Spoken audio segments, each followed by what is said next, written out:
নমস্কাৰ সকলোকে এলপিএনএমিছাৰ ইউটিউব চেনেলৰ আন এটা ভিডিঅ'লৈ স্বাগতম জনাইছো।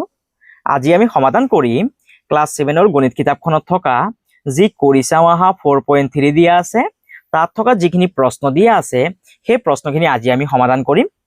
যেহেতু আমি যোৱা ভিডিঅ'ত আমাৰ যি কৰি চাও আহা 4.1 দিয়া আছে আৰু 4.2 দিয়া আছিল তাত থকা যিখিনি প্ৰশ্ন দিয়া আছিল সেইখিনি আমি যোৱা ভিডিঅ'ত সমাধান কৰিছিলো।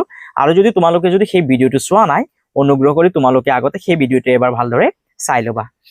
আজি আমি কৰি চাও আহা 4.3 ৰ যিখিনি প্ৰশ্ন দিয়া আছে সেই প্ৰশ্নখিনি সমাধান কৰিম। সেইভাবে চোৱা এক নম্বৰ প্ৰশ্নটো কি দিয়া আছে, observe the block patterns of the table below, count how many blue and red block are there and write it in a algebraic expression. Also simplify the expression. Consider the blue block as x and the red block is y. আৰু চোৱা অসমীয়াত কি কৈছে, তলত দিয়া ব্লকৰ আহিবোৰৰ তালিকাখন চোৱা, নীলা আৰু ৰঙা ৰঙৰ ব্লক কিমানটা আছে গণনা কৰি বীজগণিত ৰাশিত লিখা, লগতে ৰাশিবোৰক সৰল কৰি লিখা। নীলা ৰঙৰ ব্লকক x আৰু ৰঙা ৰঙৰ ব্লকক y ধৰিবা। নীলা ৰঙৰ ব্লকখিনিক x ধৰিব দিছে আৰু ৰঙা ৰঙৰ ব্লকখিনিক y ধৰিব দিছে। কমিক নং 1 অৰ্থাৎ কমিক নং ব্লকৰ নমুনা নীলা নীলা ৰঙা ৰঙা ৰঙা। নীলাখিনিক কি ধৰিব দিছে, x ধৰিব দিছে হয়নে। যেহেতু ইয়াত নীলা ৰঙৰ দুইখন ব্লক আছে সেইবাবে ইয়াত দুইবাৰ x লিখিছে। যেহেতু ইয়াত ৰঙা ৰঙৰ তিনিখন ব্লক আছে সেইবাবে ইয়াত তিনিটা y লিখিছে। এতিয়া ইয়াত x কেইটা আছে, দুইটা আছে সেইবাবে ইয়াত 2x লিখিছে, প্লাছৰ প্লাছ লিখিছে আৰু y আছে তিনিটা সেইবাবে ইয়াত 3y লিখিছে। এতিয়া আমি বি নাম্বাৰটো সমাধান কৰিম। কমিক নং বি ব্লকৰ নমুনা। ইয়াত প্ৰথম যোনখন ব্লকৰ ৰংটো হৈছে নীলা আৰু নীলা ৰংটোক কি লিখিব দিছে, x লিখিব দিছে হয়নে। সেইবাবে আমি ইয়াত লিখিম x প্লাছ, তাৰপিছত আছে ৰঙা ৰঙৰ ব্লকক y ধৰিব দিছে হয়নে, সেইবাবে আমি ইয়াত লিখিম y প্লাছ, তাৰপিছত নীলা ৰঙৰ ব্লক আছে সেইবাবে আমি ইয়াত লিখিম x প্লাছ, ৰঙা ৰঙৰ কাৰণে লিখিম আমি y প্লাছ, আকৌ নীলা আছে সেইবাবে লিখিম x প্লাছ, তাৰপিছত ৰঙা ৰঙৰ ব্লক আছে সেইবাবে আমি ইয়াত লিখিম y প্লাছ, তাৰপিছত নীলা ৰঙৰ ব্লক আছে সেইবাবে আমি ইয়াত লিখিম x প্লাছ, তাৰপিছত ইয়াত ৰঙা ৰঙৰ ব্লক আছে সেইবাবে আমি ইয়াত লিখিম y। এতিয়া চোৱা ইয়াত আমি x কেইটা পালো, 1 2 3 4 সেইবাবে আমি ইয়াত লিখিম 4x প্লাছ, আৰু y কেইটা আছে 1 2 3 4 সেইবাবে ইয়াত লিখিবা 4y। ইয়াৰ পৰা চাইছে তোমালোকে উত্তৰটো লিখিবা। ইয়াৰ পাছত চি নাম্বাৰ কমিক নং চি ব্লকৰ নমুনা। ইয়াত ৰঙা ৰঙৰ কেইখন ব্লক আছে, 1 2 3 4 আৰু ৰঙা ৰংটোত কি লিখিব দিছিল, y লিখিব দিছিল হয়নে। যেহেতু ইয়াত ৰঙা ৰঙৰ 4খন ব্লক আছে সেইবাবে আমি ইয়াত y লিখিম 4 বাৰ, 1 বাৰ 2 বাৰ 3 বাৰ 4 বাৰ যোগ। ইয়াৰ পাছত নীলা ৰঙৰ ব্লক আছে 2খন সেইবাবে আমি ইয়াত x লিখিম 2 বাৰ প্লাছ, তাৰপিছত ৰঙা ৰঙৰ ব্লক আছে 1খন সেইবাবে আমি ইয়াত y লিখিম। এতিয়া চোৱা x কেইবাৰ পালো আমি 2 বাৰ হয়নে, সেইবাবে তোমালোকে ইয়াত লিখিবা 2x প্লাছ, আৰু y কেইবাৰ আছে 1 2 3 4 5 সেইবাবে ইয়াত লিখিবা 5y। এইটো হ'ল আমাৰ উত্তৰটো। ইয়াৰ পাছত কমিক নং ডি ব্লকৰ নমুনা। যেহেতু ইয়াত ৰঙা ৰঙৰ এখন ব্লক আছে সেইবাবে আমি ইয়াত y লিখিব লাগিব, y প্লাছ, তাৰপিছত নীলা ৰঙৰ 2খন ব্লক আছে সেইবাবে আমি ইয়াত x 2 বাৰ লিখিব লাগিব। ইয়াৰ পাছত ৰঙা ৰঙৰ ব্লক আছে সেইবাবে আমি ইয়াত y লিখিম প্লাছ, তাৰপিছত নীলা ৰঙৰ ব্লক আছে 2 বাৰ সেইবাবে আমি ইয়াত x লিখিম 2 বাৰ প্লাছ, তাৰপিছত ৰঙা ৰঙৰ ব্লক আছে সেইবাবে আমি ইয়াত লিখিম y প্লাছ, তাৰপিছত নীলা ৰঙৰ ব্লক আছে সেইবাবে আমি ইয়াত লিখিম x। এতিয়া চোৱাচোন x কেইটা পালো আমি, 1 2 3 4 5 সেইবাবে তোমালোকে ইয়াত লিখিবা 5x প্লাছ, আৰু y কেইবাৰ পালো 1 2 3 সেইবাবে তোমালোকে ইয়াত লিখিবা 3y। এইটো হ'ল আমাৰ উত্তৰ। আৰু যদি তোমালোকে যদি ইংলিছত লিখিব বিচৰা তেতিয়াহ'লে তোমালোকে এইখিনি চাই তোমালোকে ইয়াত লিখি দিবা। আৰু এয়া হৈ গ'ল আমাৰ কৰি চাও আহা 4.3 ৰ উত্তৰ। তোমালোকে ইয়াৰ পৰা চাইছে ধুনীয়াকৈ লিখিবা। ইয়াৰ পাছত আমি যি কৰি চাও আহা 4.4 দিয়া আছে তাত থকা যিখিনি প্ৰশ্ন দিয়া আছে সেই প্ৰশ্নখিনিও আমি সমাধান কৰিম। আৰু এই প্ৰশ্নখিনি সমাধান কৰাৰ আগতে সৰ্দিক পদ আৰু বিসৰ্দিক পদ মানে কি সেইটো আমি অলপ জানিবলৈ চেষ্টা কৰো আহা। ইয়াত এটা বীজগণিতৰ ৰাশি দিয়া আছে। এই বীজগণিতৰ ৰাশিটোত ইয়াত দিয়া আছে 2x + 3y + 5x + 2y। ইয়াত x আছে, ইয়াত y আছে, ইয়াত x আছে, ইয়াত y আছে, অৰ্থাৎ ইয়াত 2x আৰু ইয়াত আছে 5x। ইয়াত যে x টো যে আছে, এই x টো কোৱা হয় বৰ্ণ সংখ্যা। যেতিয়া বৰ্ণ সংখ্যা দুটা একে থাকিবগৈ তেতিয়া তাক কোৱা হয় সৰ্দিক পদ, আৰু যদি বৰ্ণ সংখ্যা দুটা যদি বেলেগ বেলেগ থাকে তেতিয়া ইয়াক কোৱা হয় বিসৰ্দিক পদ। অৰ্থাৎ 2x আৰু 5x এই দুটা হ'বগৈ সৰ্দিক পদ, আৰু 2x আৰু 3y এই দুটা হ'বগৈ বিসৰ্দিক পদ। অৰ্থাৎ যেতিয়া আমি কৰিছাও আহাৰ প্ৰশ্নখিনি সমাধান কৰিম নিশ্চয় আমি ভালদৰে বুজি পাম। এতিয়া চোৱা 1 নম্বৰত কি দিয়া আছে, write the like terms together from the following expression। আৰু চোৱা অসমীয়াত কি কৈছে, তলত দিয়া ৰাশিসমূহৰ পৰা সৰ্দিক পদবোৰ একেলগে লিখা। চোৱা কেনেধৰণে লিখিম। 1 নম্বৰৰ সলিউশন, তলত দিয়া ৰাশিসমূহৰ পৰা সৰ্দিক পদবোৰ একেলগে লিখা। ইয়াত লিখিবা যে সৰ্দিক পদবোৰ হ'ল বা সৰ্দিক পদবোৰ হ'ল, নহলে তোমালোকে লিখিব পাৰা যে সৰ্দিক পদসমূহ হ'ল। এতিয়া ইয়াত কিমান আছে 5x আছে হয়নে, ইয়াত লিখিবা 5x কমা, এতিয়া x চোৱাচোন আৰু ক'ত আছে, ইয়াত y আছে, ইয়াত 2, ইয়াত y, ইয়াত 3x আছে, সেইবাবে ইয়াৰ লগত 3x টো লিখা কমা, ইয়াত কিমান আছে 11x আছে হয়নে, -11x ইয়াত লিখিবা, আৰু x ক'ত আছে, ইয়াত আছে, ইয়াত x লিখিবা, আৰু ইয়াত কিমান আছে 25x আছে, সেইবাবে তোমালোকে ইয়াত লিখিবা 25x। এইখিনি হৈ গ'ল xৰ সৰ্দিক পদ।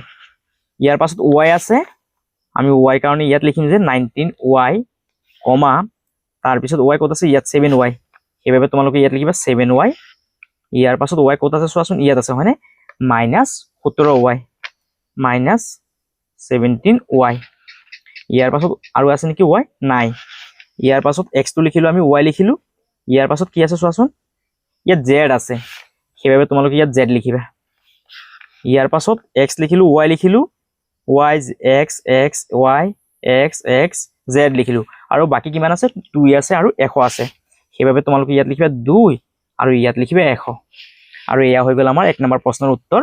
তোমালোকে ইয়াৰ পৰা চাইছে ধুনীয়াকৈ লিখিবা। অৰ্থাৎ x ৰ লগত x ৰ খিনি লিখিবা, y ৰ লগত y খিনি লিখিবা, আৰু z ৰ লগত z টো লিখিবা, আৰু যেহেতু ইয়াত বৰ্ণ সংখ্যা নাই সেইবাবে 2 আৰু 100 টো এটা লাইনত লিখিবা। আৰু এইটো হৈ গ'ল আমাৰ 1 নম্বৰ প্ৰশ্নৰ উত্তৰ। আৰু যদি তোমালোকে যদি ইংলিছত লিখিবলৈ যোৱা তেতিয়াহ'লে ইয়াত লিখিবা যে the like terms are, এইটো লাইন লিখিবা আৰু এইখিনি তোমালোকে লিখি দিবা। এইটো হ'ল আমাৰ 1 নম্বৰ প্ৰশ্নৰ উত্তৰ। ইয়াৰ পাছত 2 নম্বৰ, উপযুক্ত কাৰণ দৰ্শাই তলৰ তালিকাখন সম্পূৰ্ণ কৰা। পদবোৰ 12m 7y, এই পদটো সৰ্দিক পদ নে বিসৰ্দিক পদ? যেহেতু চোৱা ইয়াৰ বৰ্ণ সংখ্যা দুটা বেলেগ বেলেগ আছে, ইয়াত আছে m, ইয়াত আছে y।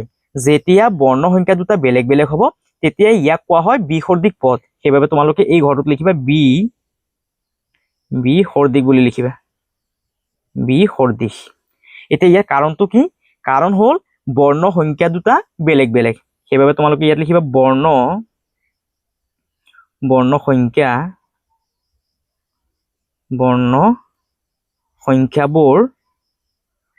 সংখ্যাবোৰ বেলেগ বুলি লিখিবা, বৰ্ণ সংখ্যাবোৰ বেলেগ। ইয়াৰ পাছত ইয়াত আছে 2x, ইয়াত আছে -8x। যেহেতু ইয়াতো x আছে, ইয়াতো x আছে, অৰ্থাৎ বৰ্ণ সংখ্যা দুটা যেহেতু একে সেইবাবে এই পদটোৰ নাম হ'বগৈ সৰ্দিক পদ। সেইবাবে তোমালোকে ইয়াত লিখিবা সৰ্দিক। আৰু ইয়াত কাৰণটো লিখিবা যে বৰ্ণ সংখ্যাবোৰ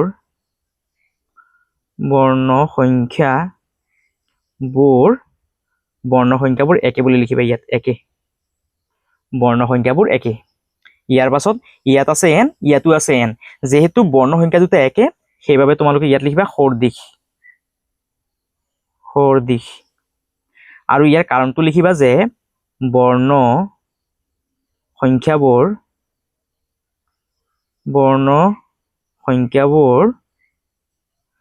সংখ্যাবোৰ একে বুলি লিখিবা, ইয়াত একে। ইয়াৰ পাছত ইয়াত আছে 2 আৰু ইয়াত আছে 3n। যেহেতু ইয়াত বৰ্ণ সংখ্যা আছে আৰু ইয়াত কিন্তু বৰ্ণ সংখ্যা নাই হয়নে, যেহেতু এইটোৰ লগত এইটো মিলা নাই সেইবাবে এই পদটো হ'বগৈ বি সদৃশ পদ সেইবাবে তোমালোকে ইয়াত লিখিবা বি সদৃশ লিখিবা বি সদৃশ আৰু ইয়াৰ কাৰণটো কি কাৰণটো লিখিবা যে ইয়াৰ যি বৰ্ণ সংখ্যা আছে সেয়া বেলেগ বেলেগ ইয়াত তোমালোকে লিখিবা যে বৰ্ণ সংখ্যাবোৰ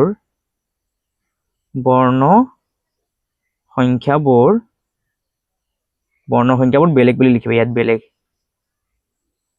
বৰ্ণ সংখ্যাবোৰ বেলেগ ইয়াৰ পৰা চাইছে তোমালোকে উত্তৰটো ধুনীয়াকে নিজৰ বহীত বা কিতাপত লিখি ল'বা আৰু যদি ইংলিছত লিখিব বিচৰা তেতিয়াহ'লে ইয়াত লিখিবা যে ইয়াত যেহেতু এম আছে আৰু ইয়াত যেহেতু ৱাই আছে তাৰ মানে ইয়াত যোনটো পদ আছে সেইটো হ'বগৈ আনলাইক ইয়াত লিখিবা আনলাইক আৰু ইয়াৰ কাৰণটো কি হ'বগৈ কাৰণটো হ'ব যে letters numbers letters LETTER letter numbers NUMBERS numbers are different DIFFERENT different ইয়াৰ পাছত ইয়াতো x আছে যেহেতু ইয়াৰ বৰ্ণ সংখ্যা দুটা একে সেইবাবে ইয়াৰ যোনটো পদ সেইটো হ'বগৈ সদৃশ পদ তাৰ মানে লাইক লিখিবা ইয়াত লাইক কি কাৰণে লাইক কাৰণ ইয়াৰ যি লেটাৰ আৰু নাম্বাৰ আছে সেয়া একে letter LETTER letter numbers NUMBERS numbers letter numbers are same ইয়াতো যেহেতু সেম আছে সেইবাবে ইয়াত লিখিবা লাইক আৰু ইয়াত লিখিবা যে লেটাৰ numbers are same যেহেতু ইয়াৰ বৰ্ণ সংখ্যা দুটা বেলেগ বেলেগ সেইবাবে তোমালোকে ইয়াত লিখিবা আনলাইক ইয়াৰ কাৰণটো লিখিবা যে letter numbers numbers are different DIFFERENT different ইয়াৰ পৰা চাই যদি তোমালোকে ইংলিছত লিখা তেতিয়াহ'লে উত্তৰটো ইয়াৰ পৰা চাই লিখিবা আৰু যদি অসমীয়াত লিখা তেতিয়াহ'লে তোমালোকে উত্তৰটো ইয়াৰ পৰা চাই ধুনীয়াকৈ লিখিবা এইটো হ'ল আমাৰ 2 নম্বৰ প্ৰশ্নৰ উত্তৰ আৰু এইটো আছিল আমাৰ 1 নম্বৰ প্ৰশ্নৰ উত্তৰ তোমালোকে ইয়াৰ পৰা চাই ধুনীয়াকৈ লিখিবা আৰু এনেকুৱা ধৰণৰ ধুনীয়া ভিডিঅ' কিটা পোৱাৰ বাবে তোমালোকে আমাৰ চেনেলটো সাবস্ক্ৰাইব কৰিবা ভিডিঅ'টো শ্বেয়াৰ কৰিবা আৰু কমেন্ট কৰিবলৈ নাপাহৰিবা সকলোকে ধন্যবাদ আৰু আমি নেক্সট ভিডিঅ'ত আমাৰ যি কৰি চাওঁ আহা 4.5 দি আছে তাত থকা যিখিনি প্ৰশ্ন দিয়া আছে সেয়া আমি নেক্সট ভিডিঅ'ত সমাধান কৰিম আজিৰ বাবে ইমানতে থাকক আকৌ এবাৰ সকলোলৈ অশেষ ধন্যবাদ